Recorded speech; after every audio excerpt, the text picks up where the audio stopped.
আসসালামু আলাইকুম, welcome to super English care. প্রিয় শিক্ষার্থীবৃন্দ, আজকে আমি ক্লাস 9 ও 10 এর ইংরেজি বিষয়ের ফার্স্ট পেপারের একটা কবিতার অর্থ এবং এর যে অ্যানালিসিস রয়েছে সেটা উপস্থাপন করব। আর আশা করি ভিডিও দেখার পর এই কবিতা সম্পর্কে যত প্রশ্ন রয়েছে সেগুলোর উত্তর তুমি পেয়ে যাবে এবং কবিতার যে সারমর্ম রয়েছে সেগুলো বুঝতে পারবে। আর সে কবিতার নামটা কি? The sands of Dee by Charles Kingsley. এখন এই কবিতার যদি আমরা বাংলা অর্থ করি, এই ডি হচ্ছে একটা নদীর নাম, যে নদীটা স্কটল্যান্ডে অবস্থিত এবং এই নদীটা কোন জায়গায় অবস্থিত? এটা স্কটল্যান্ডে অবস্থিত, কিন্তু এই নদীটাকে আমরা যদি কবিতায় দেখি সি এর সাথে তুলনা করা হয়েছে, বিভিন্ন জায়গায় সি এর কথা বলা হয়েছে। এর কারণটা হচ্ছে এই নদীটা হচ্ছে আইরিশ যে সি রয়েছে, অর্থাৎ আয়ারল্যান্ডের একটা সাগর, সেই সাগরের মোহনায় অবস্থিত। তার মানে কি, যেহেতু মিলনস্থলে অবস্থিত সেই কারণে মাঝে মাঝে এটা সাগরের যে বৈশিষ্ট্যগুলো রয়েছে সেই বৈশিষ্ট্যগুলো এই জায়গায় ধারণ করে, যে সময় মিলিত হয়ে যায়। আর আমরা এই কবিতায় এটাই দেখব যে দ্য স্যান্ডস অফ ডি হচ্ছে কি, আমরা স্যান্ডস মানে হচ্ছে কি বালু চর, অথবা আমরা যদি বলি চর, তাহলে স্যান্ডস অফ ডি হচ্ছে কি, দ্য স্যান্ডস অফ ডি হচ্ছে ডি নদীর বালুচর অথবা চরে।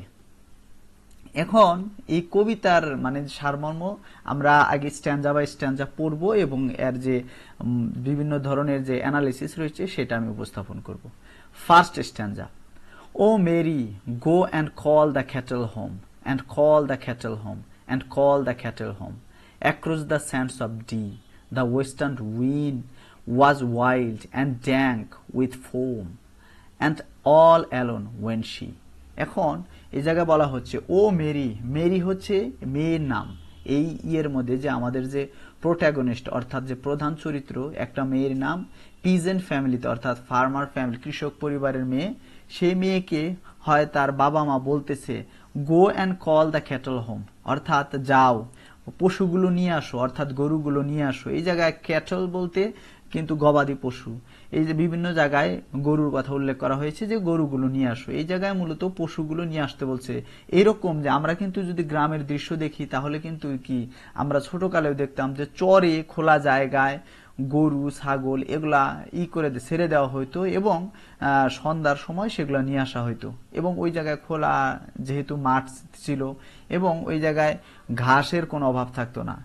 এইরকম দৃশ্যটা এই জায়গায় করা হয়েছে যে বলতেছে, মেরিকে বলতেছে তার পিতামাতা হয়তো এরকম যে তারাও কাজে ব্যস্ত আর আবহাওয়া আস্তে আস্তে খারাপের দিকে যাচ্ছে, সেই কারণে বারবার বলতেছে যাও গরুগুলো নিয়ে আসো, গরুগুলো নিয়ে আসো। Across the sands of D মানে ওই যে বালুচর উপর থেকে, বালুচর থেকে গরুগুলো নিয়ে আসো। The western wind was wild বলতেছে পশ্চিমা যে বাতাস সেগুলো কি হচ্ছে আস্তে আস্তে ওয়াইল্ড মানে বুনো হচ্ছে, ভয়ঙ্কর রূপ ধারণ করছে। And dank with foam, dank মানে স্যাঁতস্যাঁতে হওয়া এবং ভিজে মানে বলা হচ্ছে ফোম, ফোম মানে আমরা জানি ফেনা, তার মানে বৃষ্টি হবে সেই আশঙ্কা থেকে বলতেছে নিয়ে আসো। এখন সর্বশেষ কি বলা হচ্ছে? And all alone went she, এবং সর্বশেষে সে কি করলো? যে সে একাই গেল। এখন আমরা যদি অ্যানালিসিস দেখি, এটা হচ্ছে setting, the setting is harsh. Harsh কেন? এই জায়গায় আমরা দেখতেছি যে পরিবেশটা খুবই মানে কি আস্তে আস্তে ও ওয়াইল্ড হচ্ছে, অর্থাৎ বুনো হচ্ছে, কোনো কিছু যে ঘটবে সেটার আশঙ্কা আমরা এই জায়গায় থেকে দেখতে পাচ্ছি। Western wind wild and dank with foam, four shadow, four shadow মানে আগে থেকে পূর্বাভাস দেওয়া, সামথিং অমিনাস, অমিনাস বলতে কোনো কিছু অলক্ষণে হবে সেইটাই আর কি প্রথমে এটা কিন্তু দেওয়া হচ্ছে।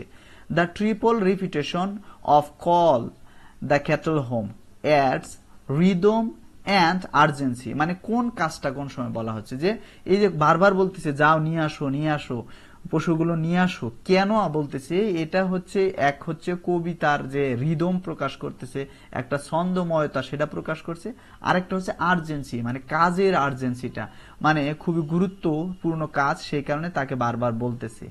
আর এই জায়গায় বলা হচ্ছে দ্য ফাইনাল লাইন আইসোলেটস মেরি, এই যে ফাইনাল লাইন বলতে এই স্ট্যান্ডার্ড যে ফাইনাল লাইন রয়েছে সেটা বলতেছে কি and all alone went she, এই জায়গায় দেখো আইসোলেটস মানে একা করা, নিঃসঙ্গ করা, তাকে কিন্তু একা পাঠিয়ে দিল মেরি, হাইলাইটিং হার ভালনারেবিলিটি মানে যেহেতু একা যাচ্ছে মানে কোনো বিপদ ঘটতে পারে সেই জায়গায়, অ্যান্ড হিন্টিং অ্যাট ইমপেন্ডিং ট্র্যাজেডি মানে এটাও পূর্বাভাস দিচ্ছে যে তার কোনো কি হবে, ট্র্যাজেডি হবে, সেটাই বলা হচ্ছে।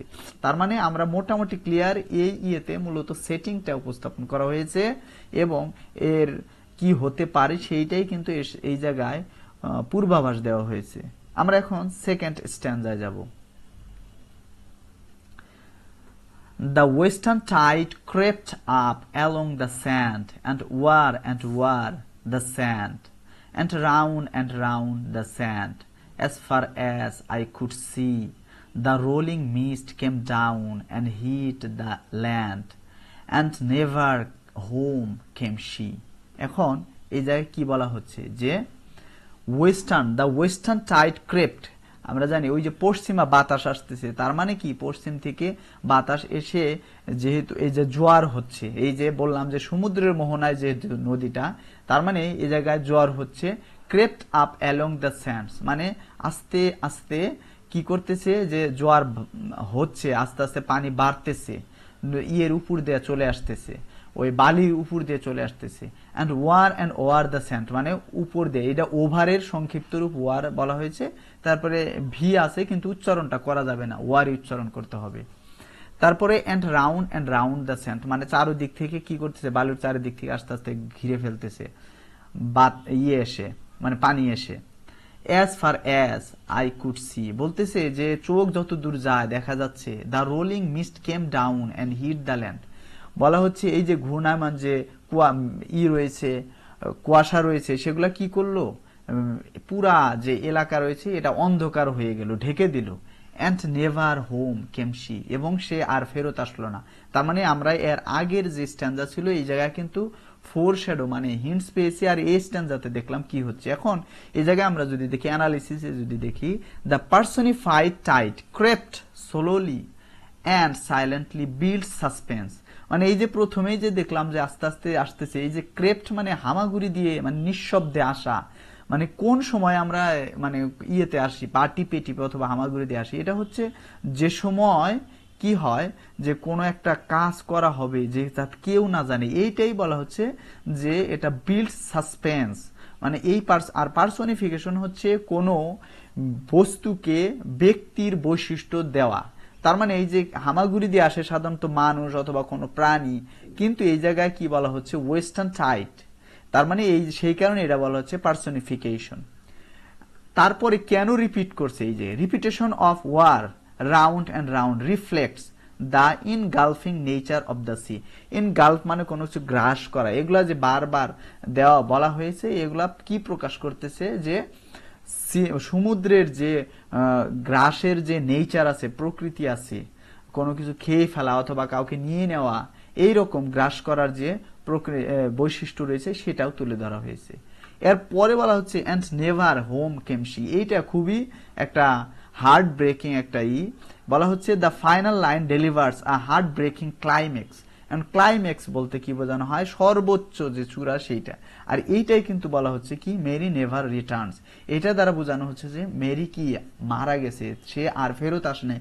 কেন ফেরত আসে নাই, এই যে সেই ইয়ের মধ্যে, টাইডের মধ্যে সে আর কি ভেসে গেছে, সে মারা গেছে, সে কোনো কিছু আর দেখতে পারে নাই, এর ফলে সে আক্রান্ত হয়ে মারা গেছে, এইটাই বলা হচ্ছে। এর 3 নম্বর যে স্ট্যান্জা রয়েছে আমরা সেটাই দেখব। Oh, is it wheat or fish or floating hair, a trace of golden hair, a drowned maiden's hair above the nets at sea? Was never salmon yet that shone so fair among the stakes on thee? এখন 3 নম্বর যেটা সেটা বলা হচ্ছে এখন এইটা মূলত পরের দিন কি হয়েছে, এটার সেটিংটা এরকম যে পরের দিন কোনো এক সময়, মানে পরের দিন সকালে যারা রয়েছে, জেলে যারা রয়েছে তাদের জালে আর কি এটা ধরা পড়েছে। এখন এইটাই বলতেছে, তারা বলতেছে এটা কি, ইজ ইট উইট, উইট মানে হচ্ছে আগাছা, বলছে এটা কি আগাছা অর্থাৎ অন্য কোনো বর্জ্য পদার্থ নাকি, যেমন বাঁশ টাস এগুলো সমুদ্রের মধ্যে যে আসে ওগুলা কিনা, বাঁশের খুঁটি টুটি কিনা, অর ফিশ এটা কি মাছ, আর ফ্লোটিং হেয়ার বলতেছি এটা কি ভাসমান কোনো চুল কিনা, আর ট্রেস, ট্রেস মানে চুলের গুচ্ছ, অফ গোল্ডেন হেয়ার বলতেছি দেখতেছি তো এক গুচ্ছ চুলের, মানে স্বর্ণালী চুলের একগুচ্ছ স্বর্ণালী চুল, আর ড্রাউন্ড মেইডেন্স হেয়ার, তারপরে দেখলো যে কি একজন কুমারী মহিলার চুল, মেয়ের চুল, above the nets at sea, ওই যে জালের মধ্যে ধরা পড়েছে, কি এটা, এটা সবাই আর কি করতেছে। তার ওয়াজ নেভার স্যামন ইয়েট, সবাই বলতেছে স্যামন এক ধরনের মাছ যেটা আর কি জল জল করে, পার্পল কালার, বলতেছে এই স্যামন মাছও তো এত মানে সুন্দর, এত জল জল করে নাই। Among the stakes on D, মানে এই যে ইয়ের মধ্যে যে ওই নদীতে যে মাছ ধরে ইয়েরা, যারা জেলে রয়েছে তারা মাছ ধরে, সেই জেলে মাছ ধরে কিন্তু কি করে, অবশ্যই জাল পোতার জন্য দুই পাশে অথবা বিভিন্ন ধরনের স্টেক মানে মূলত খুঁটি করে তারা জালগুলা ফালায়। এই কারণে বলছে এই ইয়ের মধ্যে এইরকম কোনো মাছও পাওয়া যায় না এত জল জল করে অথবা এত সুন্দর আলো দেয়, কিরণ দেয়, তা গোল্ডেন হেয়ার এইরকম না। তাহলে মানে এটা দ্বারা কি বোঝাচ্ছে, এই জায়গায় আমরা যদি দেখি, this স্ট্যান্জা is filled with mystery and সরো, কারণ কি মিস্ট্রি এবং সরো, কারণ রহস্যময়তা এবং দুঃখ দ্বারা পরিপূর্ণ। Golden hair and drowned maidens hair create a haunting visual image of Mary's lifeless body. তার মানে গোল্ডেন স্বর্ণালী চুল, ড্রাউন্ড মেইডেন্স হেয়ার, এটা আমরা বুঝতেছি যে ইয়ে যে মারা গেছে তার এই যে হন্টিং মানে গা সমসম করা কোনো চিত্র, সেই ভিজুয়াল ইমেজটা তুলে ধরা হয়েছে। লাইফলেস বডি তার মানে ইয়ে মারা গেছে, সেই তার ভাসন্ত অবস্থায় রয়েছে, সেইটা মূলত যে জেলে রয়েছে তাদের জালে ধরা পড়েছে। তারপরে বলতেছে কি, the sea is no longer just nature, মানে আসলে এটা যে শুধু নেচার প্রকৃতির অংশ না, it has become the keeper of tragedy, এরা যে মাঝে মাঝে ট্র্যাজেডি ঘটায় সেটাও তুলে ধরা হয়েছে, এই জায়গায় উপস্থাপন করা হয়েছে। এর পরের যে স্ট্যান্জা রয়েছে এটা মূলত সর্বশেষ স্ট্যান্জা।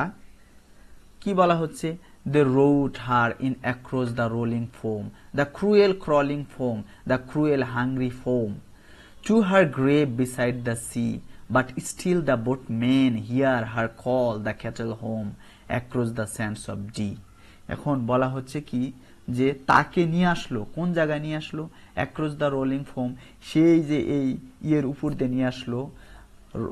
রোলিং ফোম বলতে বলা হচ্ছে মূলত ঘূর্ণায়মান যে ফেনা রয়েছে সেগুলা। দ্য ক্রুয়েল ক্রলিং ফোম, মানে যেহেতু এগুলার ফেনার কারণেই কি সে তীব্র ঢেউয়ের কারণে, টাইডের কারণে সে মারা গেছে, সেই কারণে তাদেরকে দোষারোপ করা হচ্ছে। Cruel hungry foam, to her grave beside the sea, মানে তার কি করা হলো, কবর দেওয়া হলো কোন পাশে, সমুদ্রের পাশে।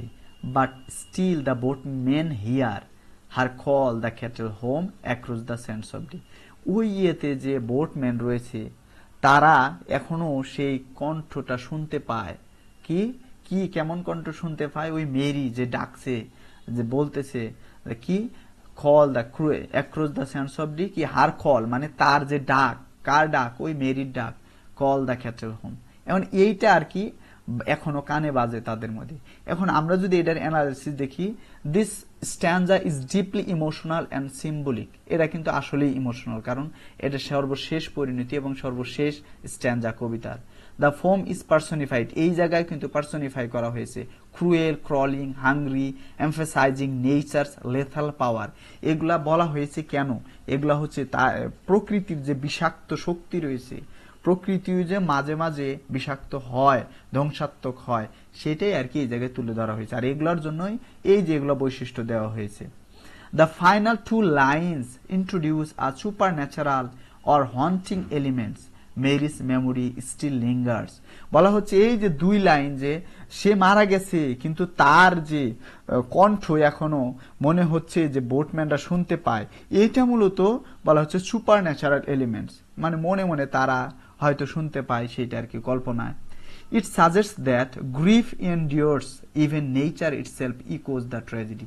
এখন বলা হচ্ছে এটা আর কি মূলত বোঝাচ্ছে যে গ্রিফ মানে দুঃখ টিকে থাকে, এন্ডিওরস মানে টিকে থাকা, ইভেন নেচার ইটসেলফ এমনকি প্রকৃতি যে রয়েছে এটাও ইকো মানে প্রতিধ্বনি করে, সুর মিলায়, এই ট্র্যাজেডিটাও এই প্রকৃতিও মনে রেখেছে। এইটাই মূলত এই যে পুরো কবিতাটা রয়েছে এই কবিতাটার বিশ্লেষণ। আশা করি এই কবিতা মানে এই ভিডিও দেখার পরে কবিতার যে থিম সেটা শিক্ষার্থীরা বুঝতে পেরেছো। আর ভিডিও কেমন লাগলো অবশ্যই জানাবে। আর পরবর্তী ভিডিও পাওয়ার জন্য অবশ্যই আমার চ্যানেল সাবস্ক্রাইব করবে, এবং আমার ফেসবুক পেজ রয়েছে সুপার ইংলিশ কেয়ার নামে, সেটাও ফলো করে দিবে। আজকের মতো এখানে শেষ করতেছি। এর পরবর্তী ভিডিওতে হাজির হব ইনশাআল্লাহ। সে পর্যন্ত সবাই ভালো থাকো। আসসালামু আলাইকুম।